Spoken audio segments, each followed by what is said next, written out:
Hello and welcome to INE Live. I am your host, Jack Reedy, and today I will be with Alexis Ahmed as we discuss Penetration Testing Student version 2, or PTS for short. Now, if this is your first time watching, welcome. We are streaming live across all social media platforms right now, including LinkedIn, Facebook, YouTube, Twitter, and Twitch. But before we get started, I want to remind everyone that we want to hear from you. If you want to get involved, we have two options for you. For the first, be sure to like, follow, or subscribe with notifications turned on for whichever social platform that you're using or watching us from. That way you can see the next time we go live and you get the nice little notification with that. And for the second, feel free to drop any questions that you might have at any time in chat with the queue in front, and the mods will grab them and send them my way. As part of the spirit of the channel, we definitely want to make sure that we're engaging in the Ask Me Anything mantra. So please, we want to hear your questions and want to know how we can help. With that, I want to bring on Alexis Ahmed, one of our offensive operations instructor, to talk about all the work he has put in on the PTS version 2.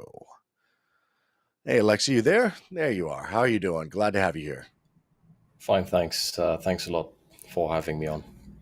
Yeah, absolutely. So just in case anyone in the audience is new today, can you please introduce yourself and provide a little bit of background information? So my name is Alexis. I'm a senior penetration test and red teamer at Hackersploit and also an offensive security instructor here at INE. My previous background has been shifty over the last couple of years, but I've worked as a system administrator. I've worked in the blue team and also in a little bit of development and DevOps. So, yeah.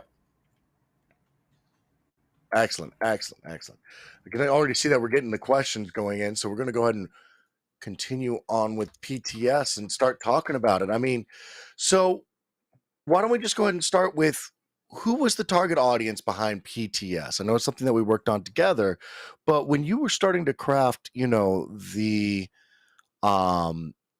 particular topics of discussion as well as the skill sets that were going into this particular group of studying, who are you thinking of?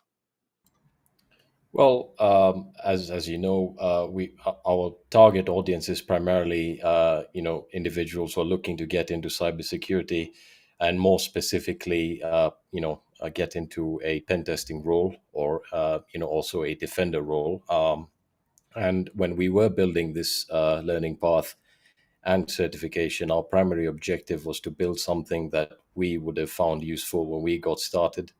And we took our experience in the field and personally from myself working within the industry for a couple of years. So I took that experience with regards to what we're looking for when we hire junior penetration testers, and that was sort of our focus. We want to build something that's as realistic as possible and something that is grounded in reality within the industry. So that's sort of who we had in mind with regards to the target audience. It's really for any entry-level cybersecurity professionals who are looking to begin specializing in a field, and that field is, of course, penetration testing. So, yeah. Nice. Now, one of the things I also want to point out is how important it is to understand penetration testing from a defensive standpoint, too. I mean, you talked a little bit about your history with that. I'm pretty heavy there, but, I think that there's something to be said for defenders also taking this certification, even if it's just to get their hands on with Metasploit, right?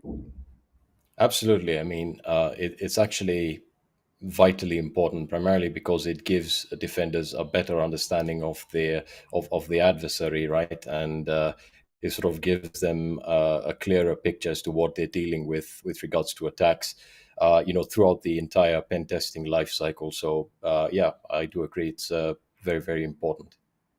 I mean, yeah, and even beyond the defensive stuff too, like one of the things that I used to get into was from the offensive side for threat hunting. So whenever we needed to test out any of the new security tooling, the alerting, or throw some exploits ourselves, so we can make sure that everything's working appropriately. It was good. Also gave me a better understanding of some of the security tooling too. I mean, vulnerability assessment, which I mean that's a big part of this particular course grouping, right? Absolutely. Yeah, so this course does have vulnerability assessment, and the reason it's included there is it really serves a dual purpose, both for the offensive side and the defensive side, as you pointed out. From the offensive side of things, as a penetration tester, you need to know how to classify vulnerabilities, and how to classify them in terms of the severity and what sort of impact they'll essentially have on a company's digital infrastructure. From the perspective of a defender, it's very important that you understand, vulnerabilities, the different types of vulnerabilities themselves, the impact of these vulnerabilities on an organization, and how to sort of prioritize mitigation and patching. So, yeah, it really does serve more than one purpose, and that's why we sort of have, we're focused quite a bit on it. Absolutely.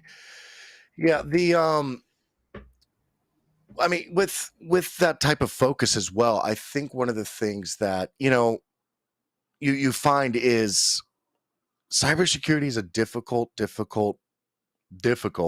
marketplace to get into for your first job, right? But I really think that this course so far as we've put it together, and I say we a lot, but I'm much more talking about you and Josh Mason. The stuff that you guys have built here really provides an easy ramp into potentially their first job, right? Absolutely. As I said from the get go, this is something that we started developing with that goal in mind. The goal was to have something that we would have wanted, and something that I know personally, recruiters or companies look for when they're hiring a junior penetration tester. So we built the course with that in the background, or as we essentially use that as our guiding force, if you will, and it sort of helped us understand what we needed to focus on and what we really didn't need to get into. So Yeah. that way, we've sort of streamlined it and made it much easier with regards to getting started. And I think this offers a fantastic springboard for anyone who is looking to get into pen testing, or even getting a job as a defender. Absolutely. Now, I mean, it's definitely an expanse. We expanded out on the PTS versus V2, almost triple the amount of content hours, I believe, from around the 50s up to over 140, I think it is. How long do you really think it would take somebody with fundamental tech to complete this path? Well, I think it would range anywhere from the total completion time, which is about 140 hours, to probably 160 hours, given the fact that students would maybe like to practice a little bit more with the labs, because that's another great addition that we've added. So yeah, I would say anywhere around 140 to 160 hours, or probably more if that is required. Yeah, it's good that you mentioned some of the practice with the hands-on, because I mean, the lab environment in this is it's not only immense, but it's also like very accessible with the in-browser labs that we've moved to recently. Absolutely, and that was another primary focus of ours, and that was, of course, to sort of make experiential learning the core of this learning path. In that you're not just watching a video with slides; you actually get to practice what you've just learned almost immediately after completing that video. So you're essentially validating what you're learning, and you're ensuring that what you're learning can be applied. And if you have any questions, you can test them out for yourself. So yeah. Yeah, and I mean, it's muscle memory when we do this type of stuff. This type of work, remembering exactly what parameters there are, what switches you want to hit. Slow is smooth, smooth is fast type of training back and forth, on and on. As you go. So that's good. I personally had also really, even when I was sitting in lessons when I first was coming up, it almost never hit home until I put my hands on the keyboard. You know, you can talk Yeah, about you could talk about TCP/IP all day if you want, but until you actually open up Wireshark for the first time and see it broken out, it's not. absolutely. These techniques are very tacit, and until you actually try them out for yourself, you're pretty much limiting yourself. So I think it's fantastic that we have labs, quite a lot of labs that you can essentially get your hands wet with. So awesome. Yeah, absolutely. And then Rajat makes a great comment there. I think 200 to 220 hours will be what's going to take me to complete, considering it took me 3 days to complete information gathering. I mean, but that's what's nice about this is it is self-paced. So you guys are able to adjust to whatever your schedule is. And one of the things I will say is that I really stressed with, and Alexi, I think you nailed it as well as Josh, was the length of the videos. I didn't want you guys to go too far, too deep into them because I wanted them to be um, easily ingestible by everybody, right? So yeah, there's a lot more videos now too, but it's good, right? Yeah, and one of the other objectives that we had in mind, as you pointed out, was to sort of have a very good balance between jargon and effective videos, whereby the videos in this case are quite a lot, but they're very effective and are to the point with regards to what's being covered, right? So I think that we've done a great job at making sure that while there are a lot of videos, the videos are shorter and much more explicit with regards to what they're covering.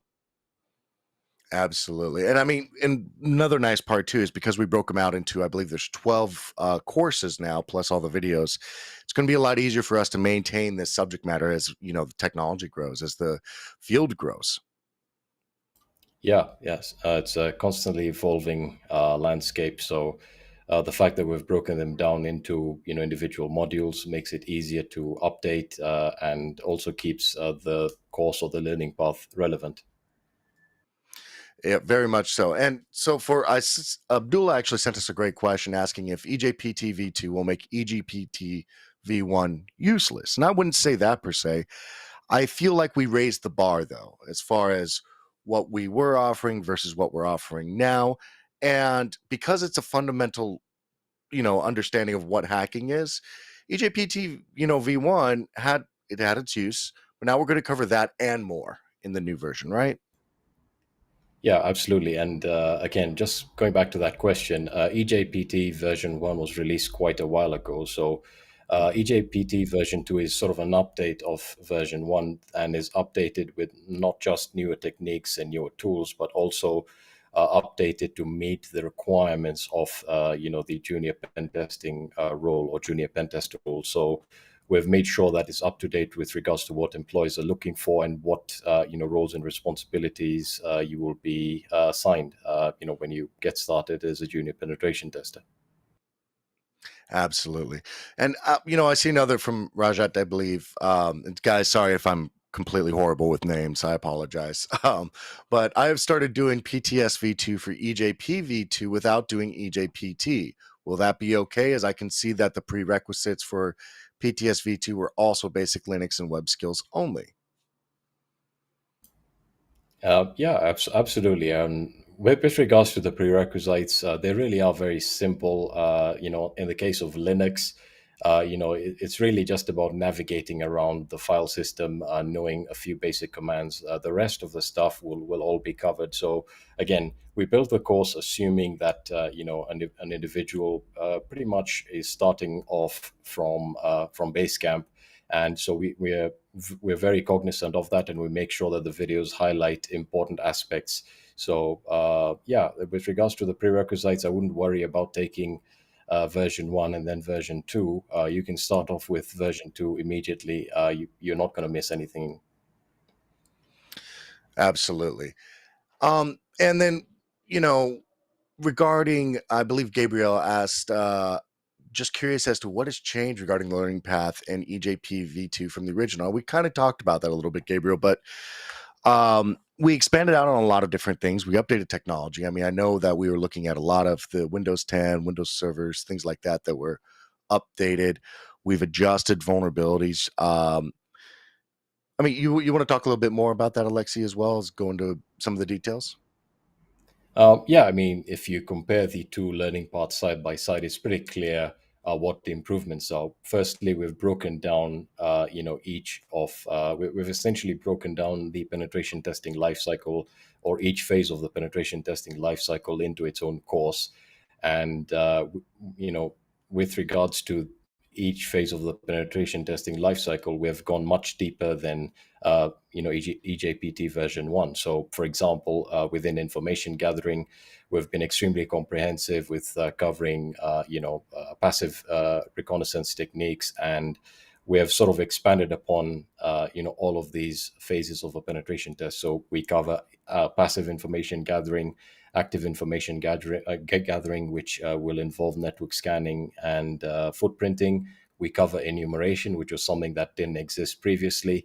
And then, of course, when we move into the realms of exploitation, we have both network-based attacks and system-based attacks. So, we've essentially, separated the two, and these are modules that previously didn't exist. And with regards to what's been updated in terms of the content and techniques, pretty much everything has been updated. So we cover the latest tools, the latest techniques, and all of these labs, or all of the techniques highlighted, are performed on modern operating systems. So we're no longer utilizing Windows XP or anything like that. So pretty much everything is seen an overhaul, and we've gone much deeper with regards to all of the phases of the penetration testing lifecycle. Absolutely, absolutely. Now, with that, I also had another question from. So the question is PTS 2.0 free, just like PTS 1.0? Unfortunately, no, it's not. But that's because we've been adding and adding and adding to it. However, it does fall underneath our new fundamentals monthly per month badge. So we did hear the audience and the request that, we have more accessibility at a per month basis. In that, at the per month level, you will also be receiving access to the labs, all hands on labs, all of the training, fully engaged. So excited for that. I also have another question here from Noel. If the slides could be downloaded offline, that'll be helpful for students. Just a suggestion. Understand, and we've heard that as well. One of the things I wanted to bring this up very specifically to talk about it because, one, we're pivoting away from slides and focusing more on the videos, as we've just recently built this whole thing. But the other thing too is that every time that we offer anything that can be downloaded from these trainings, everybody immediately steals it and shares it all over the place. So, it becomes very difficult to utilize that appropriately as a tool. So I'm opted in for CEH already from Ahmed. Shall I do EJPT after that? I don't know why you don't do it together. It would be, if anything, this will get your hands on the keyboard. I can't talk about what CEH tests to because I don't remember. It's been so long since I've taken that one. Um, but I can tell you that getting your hands on the keyboard, practicing live action, what it is to be an attacker, is definitely beneficial to studying. But yeah, absolutely.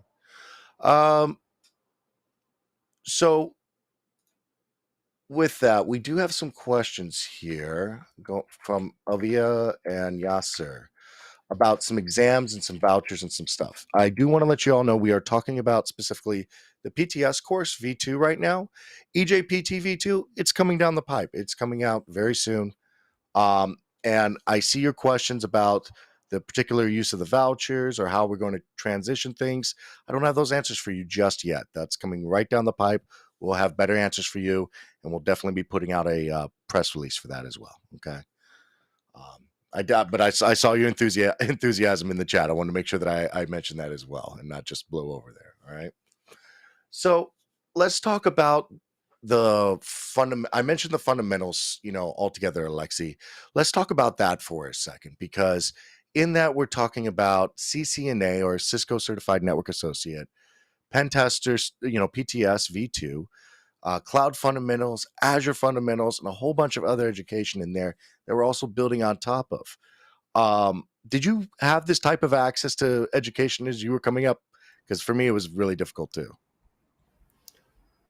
Absolutely not. We didn't have this type of access, which is, it's really cool to actually see this now, because, I never thought that this would be something that we would actually see so soon. So, it really is awesome that for just one subscription, you can get all of this, and from at least from what I can see and from my experience with all of these learning paths, this is a very, very solid foundation to pivot into, at least from the perspective of cybersecurity, to pivot into any field within cybersecurity, whether you're focused on the offensive operations or even defensive operations. So really, really cool stuff there.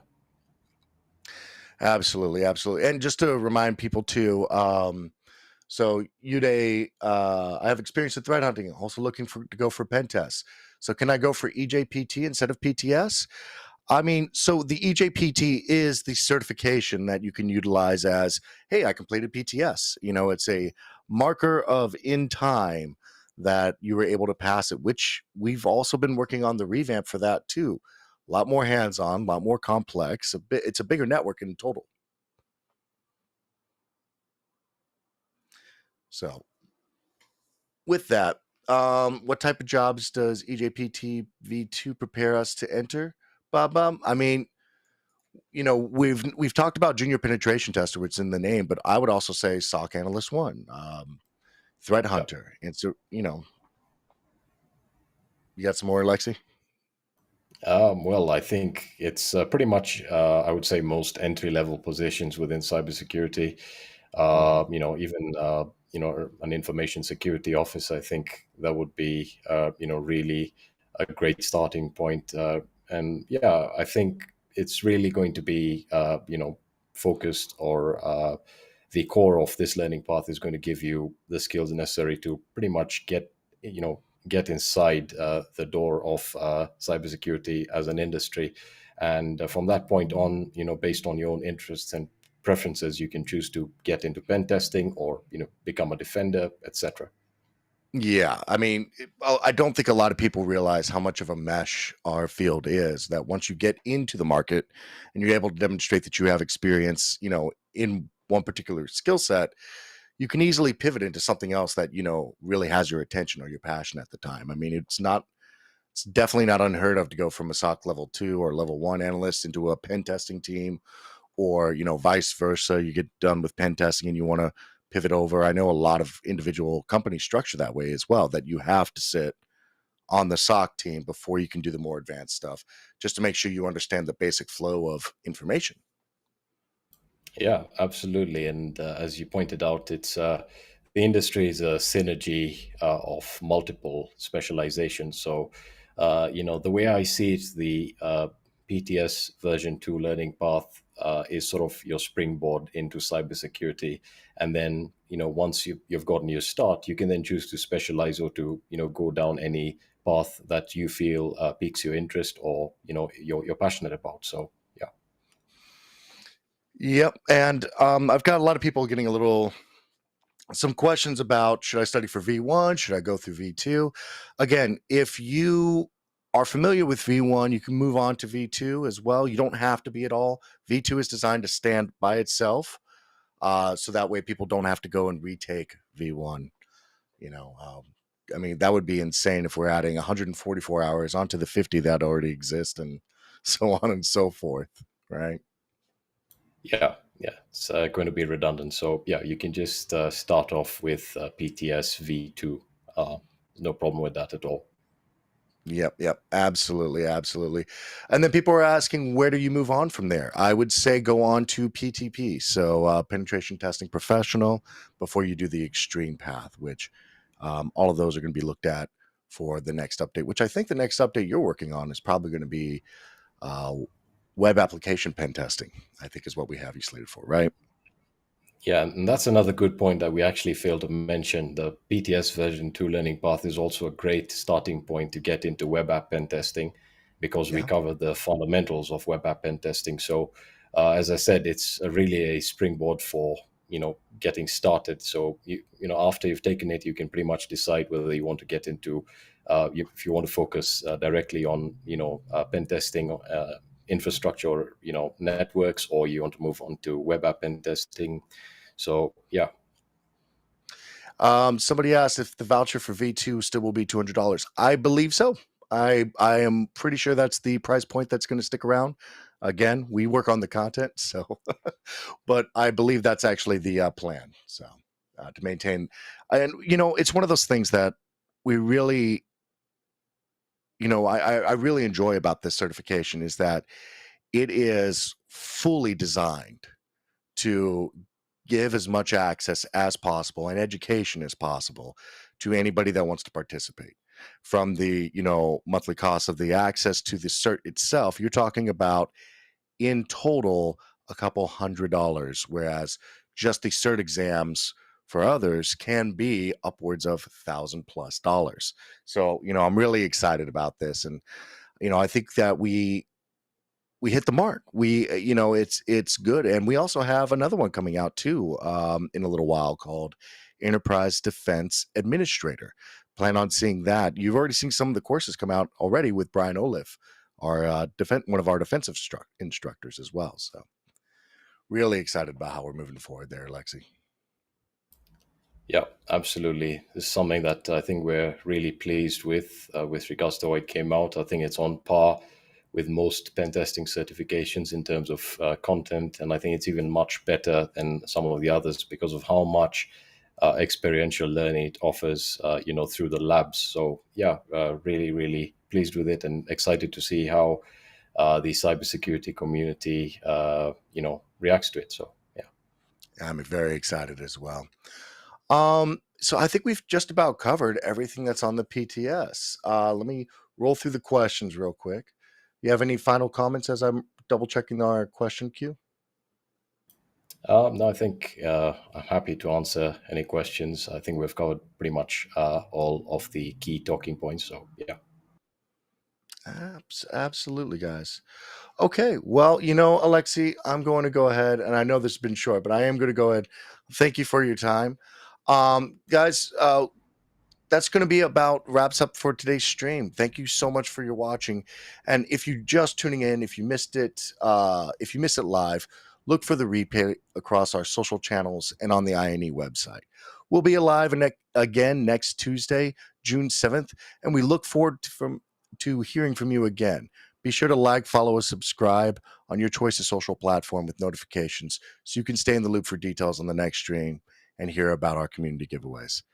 As always, bring your questions next week, and we'll see you next time. And until then, have a great week. Goodbye.